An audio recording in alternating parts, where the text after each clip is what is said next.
Hi guys, so today I would like to share with you how do I color my monsters. It's the most common question here on YouTube and also on Instagram, and I hope that this video will answer all your questions about my technique. As the example, I will use my stamp for All and Create. It's a super cute monster and you can stamp him different facial expressions so he can be happy or grumpy, and yeah, he's really easy to color in with my favorite technique. And this technique is combination of alcohol marker coloring and crayon coloring. So let's start with the paper. The paper that I'm using is Copic paper made by Holtz. All the links will be in the description down below. And this paper allows me to use really cheap markers and, just go with it. It's really good paper and I really prefer to invest a little bit more in really good paper. And then I lost a fortune over the markers because I can work with the cheaper one. They will not bleed, they will blend more nicely. I'm buying more expensive colors from Copic, of course, and usually those are mid-tones or really light colors because they are really hard to get in those cheaper ranges. And first layer of color on my creature, it will be alcohol marker, and I like also to color all image with alcohol marker, and they will look really almost the same, but if I do it only with alcohol marker, because I prefer to add shadows by dipping the tip of the lighter color into darker color, so it takes ages to have nice blendings and really huge contrast between shadows and highlights, and that's the way of coloring that it's most appealing for me.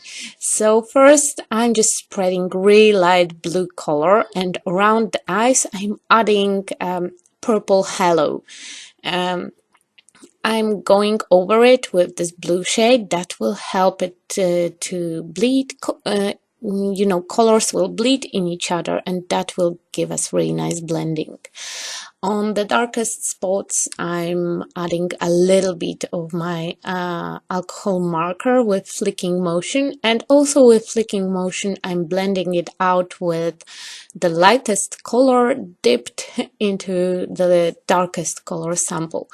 If I have a mid-tone, I'm not using this dipping technique. I just use the mid-tone color, but I'm still lacking in the mid-tones.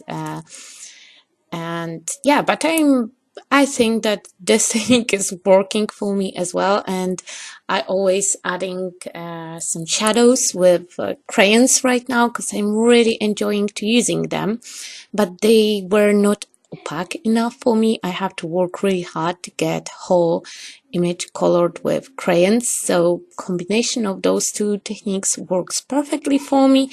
Actually, to color all image I need around 20 minutes to have really nice and neat effect. So I'm picking up the colors that I'm planning to use on my guy, and all my crayons are really sharp, so I don't have to use so much pressure. I'm using really light pressure and really sharp crayons. Thanks to that, I can get to all those nooks and crannies in my stamp set. So first I layered my really light blue color with really light hand, and then I layered one layer of white crayon. And the crayons that I'm using are mostly Faber Castel Polychromos, just because I can buy them, color by color on singles. I don't have to commit to whole set. So I'm layering the colors, and the key to have, nice deep shadows and good effect is building up slowly layers. If you press too much, if you press too hard, you will get really hard to remove crayon marks. But if you don't press them so hard, if you go really light-handed, layer by layer, they will blend amazingly. And to have best blending, I'm layering my lightest color, then I'm adding the darkest color. Here it's a really nice deep navy blue.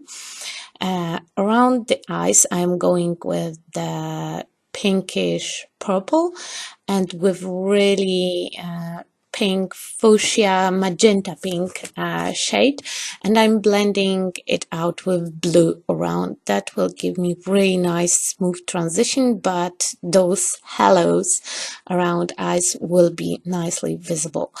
And I'm adding shadows with this guy, especially under his hands, and with gentle building up layers of color. Like here I'm adding the darkest color, and darker color is more light-handed. I'm trying to be. On this stage I already put few layers, so my image is covered with nice waxy residue that helps my crayons to slick over, and I'm just filling the gaps where no residue is on my image. So with the dark color, I'm going really light-handed, and I can be a little bit more heavy with lighter colors. I will blend all together with white at the end. But because of if you use this technique and you use white to blend all your colors at the end, I would recommend to go over all the lines with your black marker to help them pop a little bit, because you know crayon will leave the residue on the lines of your image. For me, key to both coloring, both with alcohol markers and with crayons, is start with the lightest color and then build up to the darker. And I'm always going back after adding the darkest color. I'm always going back with the mid-tone and with the lightest color to, you know, just smooth the edges of the blending. I really like working with crayons. They help you to achieve really soft shading if you want to. I really like to add, you know, details, and you can see that it's not done yet, but my image is already transformed from really light pale blue to really nice vibrant turquoise blue. And I really like this combination, the turquoise or blue monster with purple eyes and green wings. I think that they look so cool when you use, you know, fun and contrasting colors. And I can go back as many times as I want to blend them, to blend crayons perfectly. And if I have any boo-boo, I can take an eraser and just erase it. I don't have to start all over. And with alcohol markers, sometimes it happened to me that, you know, I will make some mistake, or I will oversaturate my image, and then I have to start all over again. So I like crayons because they are a little bit more forgiving. I'm adding the details to my image with the lightest colors that I have, so really light, vibrant, almost neon green, really light and vibrant yellow. And on the horns I use 3 colors. You could use only one. You can also use only the lightest and the darkest. I just happen to have a mid-tone here, so I could actually blend yellow to red with orange. And I'm just adding the shading around the edges to make them pop a little bit more. And when I will cut off my monster, I will cover all the edges with black, so he will look neat and perfect. So right now the coloring is done. Time to add some tiny details. So I'm adding some highlights with white Posca pen. It's a paint pen.